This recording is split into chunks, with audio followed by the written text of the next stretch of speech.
नमस्कार साथियों, मैं सीमा यादव। उम्मीद करती हूँ आप सभी अच्छे होंगे। और शुरू करते हैं धूल पौधों पर उपन्यास का अगला भाग। माँ और पिताजी ने मेरे विवाह की चर्चा फिर छेड़ दी है। निशा ने एक दिन युवा गुरु को बताया। शाम की आरती के लोग जा चुके थे और वे दोनों मंदिर के भीतर कक्ष में थे। क्यों, अभी तो 3 साल पूरे नहीं हुए, नक्षत्रों का दोष कहाँ टला।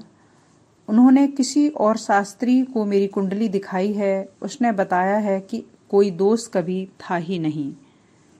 युवा गुरु थोड़ा झेंपा पर साफ छिपा गया।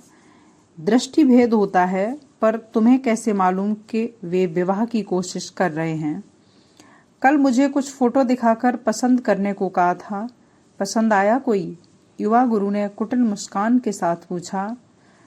हट, निशा शर्माते हुए गुरु की तरफ देखने लगी। इस तरह अपना प्यार उस पर उड़ेल गई। दीदी आ जाएगी तो हमारा मिलना जुलना कम हो जाएगा। वह चिंताकुल थी। वह नहीं आने वाली। तुम उनसे बिल्कुल प्रेम नहीं करते। उस छिनाल से उसके सारे करतब तुम्हें बता चुका हूँ। वह एक की रखैल बन गई है। उसी के बल पर उचकती थी, मैंने निकाल दिया उसे। किस मुंह से आएगी अब? अपने बेटे से प्रेम करते हो? मुझे नहीं मालूम वह कैसे हो गया, क्योंकि उस बदजात के शुरू से ही लक्षण खराब थे। उसे देखकर अरुचि पैदा होती थी। कमजोरी के किसी क्षण हो गया। अब है तो जिम्मेदारी निभाना है, समाज में तो रहना है ना।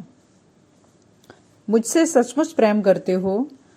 तुम्हें मालूम है मेरे जीवन में और कोई नहीं है। मैं जरूर यहाँ बैठकर सबकी दुख पीड़ा सुनता हूँ, पर मेरी सुनने वाला कोई नहीं सिवा तुम्हारे। मेरे लिए अपनी पत्नी और बेटे को छोड़ सकते हो। वह तो निकल गई है, बेटे को भी ले जाएगी एक दिन। मुझसे विवाह करोगे? विवाह का बंधन आवश्यक है क्या? तुम तो जानती हो कि धर्म के मेरे इस क्षेत्र में तलाक को अच्छी नजरों से नहीं देखा जाता। क्यों न हम दोनों यूं ही स्वतंत्र रहें। पश्चिम में रहते ही हैं इस तरह, क्या कहते हैं उसे, लिव इन रिलेशनशिप। हमें किस चीज की कमी है? वह और बेटा चले गए तो स्वतंत्रता ही स्वतंत्रता है। वैसे भी घर उस तरफ है, मेरा घर तो यह है। हम जब चाहें बाहर भी जा सकते हैं, किसी अच्छे होटल में कुछ दिनों रह सकते हैं। रात तुम जब चाहो यहाँ बिता सकती हो, अगर मुझे बच्चे चाहिए हों तो। देश में जनसंख्या वैसे ही बढ़ रही है। हमारे यहाँ बेकारों की जनसंख्या कितनी है मालूम? क्यों उसमें बढ़ोतरी करें? पहले हम दो, हमारे दो का नारा था, फिर एक का हुआ, अब एक भी नहीं। व्यर्थ की जिम्मेदारियां ओढ़कर अपना जीवन नष्ट करना हम ऐसे ही ठीक हैं। विवाह की क्या आवश्यकता है? मेरे माँ बाप तैयार होंगे इसके लिए। उन्हें तुम तैयार कर लो। कहो तुम्हें विवाह अभी नहीं करना, पढ़ाई के बाद देखोगी, या उपयुक्त वर की तलाश दिखाती रहो। यूं भी वे मेरे साथ विवाह के लिए तैयार नहीं होंगे। कहेंगे विवाहित हूँ, एक बेटे का बाप हूँ। मैं तलाक ले भी लूं तो भी वे 10 दूसरी खामियां निकाल लेंगे। कहेंगे तलाकशुदा है, कुछ करता नहीं, माँ बाप की खाता है। आध्यात्मिक कर्म तो कुछ मानते ही नहीं हमारे देश में, जबकि यही हमारी थाती है। इसके लिए नौकरी जैसे सांसारिक कर्म त्यागने होते हैं, यह कौन समझता है? तुम तो विवाह को सिर्फ टालती रहो। क्या है उसमें जो हमारे बीच नहीं हो सकता? ऐसे ही चलने दो। जहां थोड़ी उम्र पार की, खतरा अपने आप टल जाएगा। हम ऐसे ही रहें आजीवन तो प्यार भी बना रहेगा। निशा को युवा गुरु की पहली बार निराशा हुई थी। एक से एक तर्क रखकर गुरु ने अपनी बात सही साबित तो कर दी थी, पर उस पूरे इंतजाम में कुछ था जो अतृप्त छोड़ता था। यूं साथ रह भी लिया जाए, पर इसे जीवन साथी के साथ जीवन बिताना तो नहीं कहा जा सकता। लेकिन इस व्यवस्था में भी कुछ है, तभी तो यह पश्चिम में प्रचलित है। वहाँ तो बिना विवाह के बच्चे भी होते हैं और वे समाज में मान्य होते हैं। हमारे देश में भी यह शुरू हो गया है। अभी से इतना आगे का क्यों सोचा जाए? माँ बाप को देखने दो, कोई मिले तो फिर वह उसे पसंद आना चाहिए। जब ऐसा कोई मिल जाएगा तब देखा जाएगा। समय तो अच्छा बीत रहा है। युवा गुरु उसके लिए, उसके घर, माँ बाप के लिए इतना सोचता है, हमेशा तत्पर रहता है, उसका सहारा है। मुझे यहाँ अक्सर देर हो जाती है, तुम्हें छोड़ने जाना पड़ता है, आना जाना। तुम कहते थे मुझे बाइक ले दोगे, जब कहो रुपए इकट्ठा हो जाएं तब तक क्या इंतजार करना? ये पुराने लोग करते हैं। हमारा समय दूसरा है, लोन वाला समय, इंतजार न करने वाला समय। कल ही बैंक से लोन लेकर बाइक उठा लाते हैं। अपनी परेशानी को क्यों खींचा जाए? थोड़ी देर पहले की निराशा धुल गई। युवा गुरु उसकी इच्छाओं का इतना सम्मान करता था। निशा सोच रही थी, गुरुजी, गुरुआइन के बिना जम नहीं रहा। लोग बातें बनाते हैं, अपनी प्रतिष्ठा गिर रही है। युवा गुरु के प्रिय शिष्यों में से एक कही बैठा एक दिन। युवा गुरु का यह सबसे अंदरूनी व्रत था। आवारा घूमते 3-4 वे लोग जो गुरु को वाह वाह करके उसे गदगद रखते थे। जब ये लोग ऐसा सोचते हैं तो बाहरी व्रत वाले भक्त तो पता नहीं क्या सोचते हों। भले ही सामने कोई कुछ न कहता हो, युवा गुरु चिंतित हो उठा। क्या कहते हैं? कहते हैं कि गुरुजी का धर्म कर्म में अब मन नहीं लगता। कभी कभी तो सुबह शाम आरती के समय भी मंदिर नहीं आते, पिता को भेज देते हैं। एक लड़की को स्कूटर में बिठाए घूमते रहते हैं। उसके ही कारण गुरुआइन चली गईं। अपने घर को संभाल नहीं पाते और दूसरों को सीख देते हैं। दिखाने को युवा गुरु मुस्कुरा दिया, लेकिन सूल भीतर तक गया, वहां ठहर गया।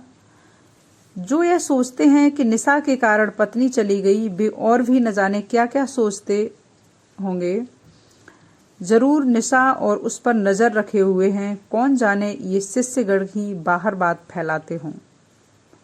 जीत का एहसास तो गुरु को तब भी नहीं था जब बेटे के साथ पत्नी को छोड़ने स्टेशन गया था।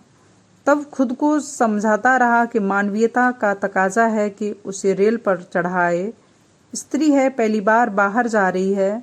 बेटा भी जिद कर रहा था। उसके वहां जाने के बाद कुछ दिनों खींचे भी रहा। बेटे के मन में बिठाना था कि उसकी मां क्रूर है, उसे छोड़कर चली गई। चाहता तो शुरू में नए शहर में उसे बसाने के लिए साथ जा सकता था, पर सोचा उसे अकेले भुगतने दिया जाए। वह टूट जाएगी धीरे धीरे। लेकिन आज रत्नेशानंद, जो उनका शिष्य था, जब कहा कि ठीक नहीं हुआ तो गुरु को पहली चुभन लगी। अगर लोग ऐसा सोचते हैं और यही क्रम चलता रहा तो उसकी प्रतिष्ठा धूल में मिल जाएगी। बाहर तख्ती पर लटके स्वामी आनंद का भट्टा बैठ जाएगा। वह गलत खेल रहा था, उल्टा खेलना होगा। पत्नी का वहां जमना, युवा गुरु का अपने धंधे में उखड़ जाना था। भक्तगणों के सामने आदर्श गृहस्थ का उदाहरण रखना पड़ेगा। अपना देश ऐसा ही है। देवी देवता को पूजने वाले ये लोग शुद्ध आदमी ढूंढते हैं। गुरु को दिखाना होगा। आदमी होने की छूट उसे है तो छिपे छिपे ही। अगर ऐसे ही लोग बोलते रहे तो कल के दिन गुरु के स्वामी गुरु अनुपानंद के पास भी खबर पहुंच सकती थी। युवा गुरु का सातिर दिमाग चल पड़ा। वह ऐसी ही उल्टी मारता था। गुरु वाली गद्दी बनी रहनी चाहिए। उसने आमदनी भी रहेगी, निशा भी। पेशतर इसके कि पत्नी नए शहर में जम जाए, यहाँ आने से इनकार करने लगे। कुछ करना होगा, वरना बहुत देर हो जाएगी। माया जाल फैलाया जाए। और आने वाले दिनों में पत्नी के साथ उसके व्यवहार में एकाएक परिवर्तन आ गया। वह बेटे को अपनी मां से न केवल बात कर लेने देता, अगर बहुत दिनों तक पत्नी का फोन ना आए तो खुद लगाकर माँ बेटे की बात करा देता। पीछे से वह भी कुशल क्षेम पूछ लेता। एक दिन यह प्रस्ताव रख दिया कि कहे तो वह कुछ दिनों के लिए आ जाए, वहां गृहस्थी अच्छे से जमवा दे। सुनते ही वह सहम गई। उसके साथ अकेले रहने के ख्याल से ही कपकपी छूट गई। अकेले में वह बलात्कार भी कर सकता था।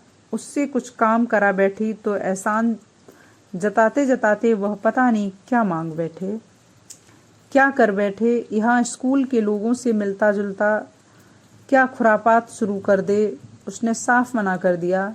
यह काफी होगा कि युवा गुरु वहीं रहकर बच्चे का पूरा ख्याल रखे। सिद्धार्थ ठीक से खाए पिए, स्कूल नियमित जाए, वह बैठकर उसका होमवर्क करवाया करे, एक अच्छा ट्यूटर लगा दे, लड़के की पढ़ाई के खर्च के लिए वो 2000 का महीना भेज दिया करेगी। युवा गुरु ने तटस्थ भाव दिखाते हुए यह प्रस्ताव स्वीकार कर लिया। आती लक्ष्मी के लिए ना नुकुर करने से देवी का अपमान होता है, लेकिन यही कि रहने दे। नए शहर में उसे रुपयों की तकलीफ होती होगी। बेटे के मार्फत उसने मायाजाल को लंबा फैलाना शुरू किया। उसे सिखाता, माँ से बोल, तेरी बहुत याद आती है, माँ तू जल्दी आ जा। ऐसा कहेगा तो माँ आ जाएगी। सिद्धार्थ जब ऐसे बोलता तो इधर उसकी रुलाई छूट जाती, वह घंटों उदास रहती। दशहरे दिवाली की छुट्टी में उसने बच्चे के पास जाने का मन बना लिया। आखिर उनसे लड़कर या यह कहकर तो नहीं गई थी कि कभी नहीं आएगी। बच्चा वहां है तो कोई यह सोच भी कैसे सकता है कि वह कभी आएगी ही नहीं। उसने कहा निकल जा, वह निकल भी आई, मगर सभ्य तरीके से कि बाहर किसी को इल्म न हो। इसी दिखावे को बनाए रखने के लिए भी यह जरूरी है कि वह बीच बीच में जाती रहे। सब यह समझेंगे कि नौकरी के लिए ही बाहर गई है। जब पहुंची तो युवा गुरु सिद्धार्थ के साथ स्टेशन पर मौजूद था।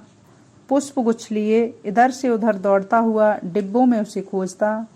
उसे प्रसन्न करने के लिए वह पैंट बुशर्ट पहनकर आया था। पुष्प गुच्छ लेकर उसने औपचारिक थैंक्स कहा, जैसे स्कूल में कहते थे, और बच्चे से चिपट गई।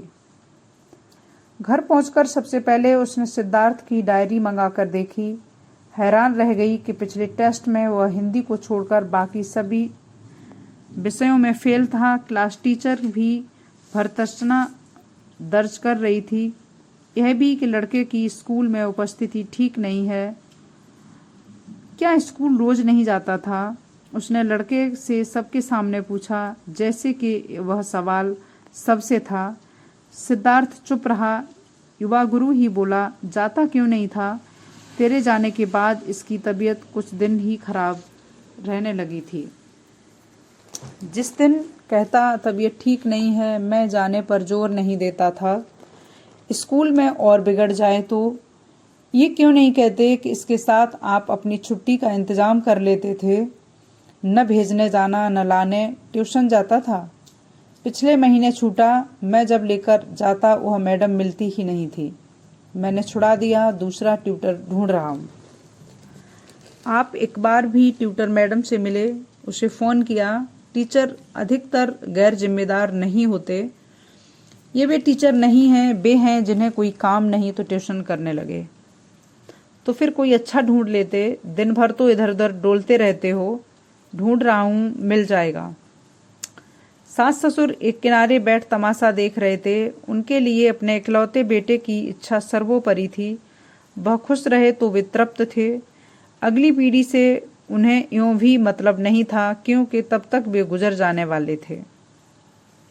उन्हें क्या पड़ी है कि वह पढ़ता लिखता है कि नहीं। घर बनवाकर वे छोड़े ही जा रहे हैं। लड़का बहू दोनों के नाम कर दिया है कि बेटा बेच बाच कर साफ न कर सके तो पोते के लिए यह घर रहेगा ही। 2 जून का खाना सबका हो जाता है।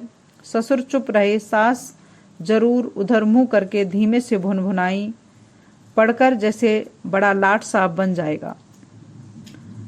बस जब खत्म हो गई, बहस जब खत्म हो गई, सब तितर बितर हो गए, तो सास ने उल्टा पैंतरा लिया। उससे अकेले में फुसफुसाई, अगर बेटे को पढ़ाना चाहती है तो उसे अपने साथ ले जा, तेरे अलावा किसी की नहीं सुनता वह। युवा गुरु अपना खेल खेल रहा था। पत्नी वहां रहे, कमाए, बच्चे का खर्च भी भेजती रहे, तो उसे यहाँ क्या मिलने वाला था। उल्टे लोग ज्यादा ताक झांक करने लगते।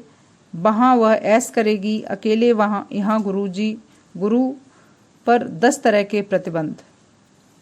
घर में पत्नी है तो प्रतिष्ठा बनी रहती है, निशा के लिए भी सुविधा रहती है। उसके माँ बाप उसे चाहे जितने बजे तक यहाँ रहने दे सकते थे।